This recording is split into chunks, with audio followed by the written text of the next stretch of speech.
সারাদিনের খবর নিয়ে আমাদের নিয়মিত আয়োজন আজ সারাদিন, সঙ্গে আছে ইমদাদুল হক।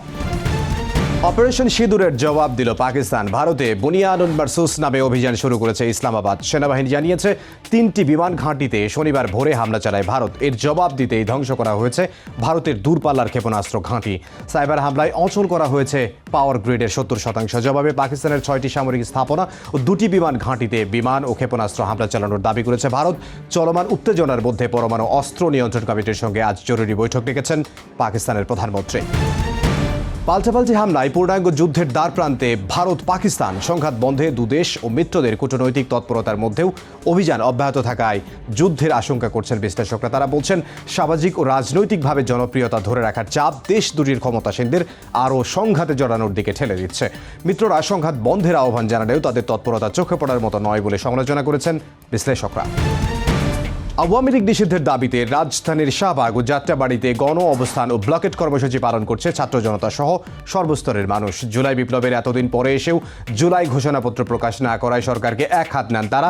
গণহত্যায় জড়িতদের দেশ ছাড়ার ঘটনা ব্যক্ত করে ক্ষুব্ধ প্রতিক্রিয়া জানান তারা।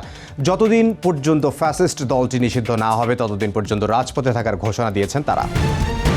কোনো দলকে নিষিদ্ধ করে রাজনৈতিক সমস্যার সমাধান হয় না উল্লেখ করে আইনের শাসন নিশ্চিতের আহ্বান জানিয়েছেন বিএনপির স্থায়ী কমিটির সদস্য গয়েশ্বর চন্দ্র রায়। তিনি বলেন, মানুষই ঠিক করবে কে গ্রহণযোগ্য বা নিষিদ্ধ। যারা 1-11 সৃষ্টি করেছে তারাই আজ নেপথ্যে থেকে এ সরকারের কলকাঠি নাড়াচ্ছে বলে দাবি করেন বিএনপির সিনিয়র নেতা তারেক রহমান। দেশে ফিরতে কোনো বাধা নেই, সরকারের তরফ থেকে এ ব্যাপারে নিশ্চয়তা দিতে হবে বলেও জানিয়েছেন তিনি। ধারাবাহিক প্রক্রিয়ার মধ্য দিয়ে দ্রুত আওয়ামী লীগকে নিষিদ্ধ করার দাবি জানিয়ে বিক্ষোভ মিছিল ও প্রধান উপদেষ্টার কাছে স্মারকলিপি দিয়েছে গণ অধিকার পরিষদ। সভাপতি নুরুল হক নূর বলেন, আওয়ামী লীগকে নিষিদ্ধ না করলে দেশে আবারও স্বাধীনতা ও সার্বভৌমত্বের সংকট তৈরি হবে। উপদেষ্টা পরিষদকে দুর্বল আখ্যায়িত করে তা পুনর্গঠনের দাবিও জানান তিনি। পরে স্মারকলিপি জমা দিতে দলটির নেতাকর্মীরা যমুনা অভিমুখে যাত্রা শুরু করেন। সাবেক রাষ্ট্রপতি আব্দুল হামিদের দেশ ত্যাগে গাফিলতি কার জানতে কাজ করছে তদন্ত কমিটি। সকালে হযরত শাহজালাল আন্তর্জাতিক বিমানবন্দর পরিদর্শনের সময় একথা জানিয়ে স্বরাষ্ট্র উপদেষ্টা বলেছেন, জড়িতরা কেউ ছাড় পাবে না। জানান, এরই মধ্যে কয়েকজনের বিরুদ্ধে প্রাথমিক ব্যবস্থা নেওয়া হয়েছে। ইন্টারপোলের মাধ্যমে শেখ হাসিনাকে ফেরানোর চেষ্টা চলছে বলেও জানান স্বরাষ্ট্র উপদেষ্টা। পার্বত্য চট্টগ্রামের স্বায়ত্তশাসনের দাবি জানিয়েছে United People's Democratic Front UPDF. কমিশনের সহসভাপতি আলী রিয়াজ বলেন, প্রথমবারের মতো সবাই মিলে রাষ্ট্র বিনির্মাণের যে সুযোগ তৈরি হয়েছে তা কাজে লাগাতে হবে।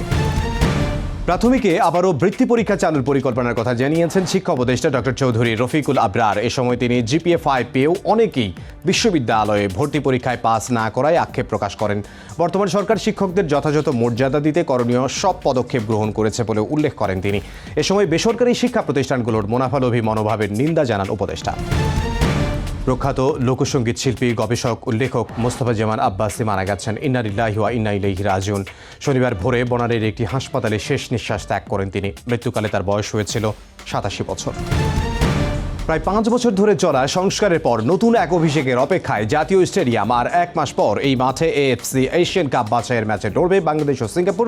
জাতীয় ক্রীড়া পরিষদের অদূরদর্শিতা ও রাজনৈতিক পট পরিবর্তনের কারণে বেশ কয়েক দফা সংস্কার কাজ পেছানোর পর অবশেষে আগামী 22 মে স্টেডিয়াম বুঝে পাবে বাফুফে। এই ছিল আজ সারাদিনে। দেখা হবে আগামীকাল।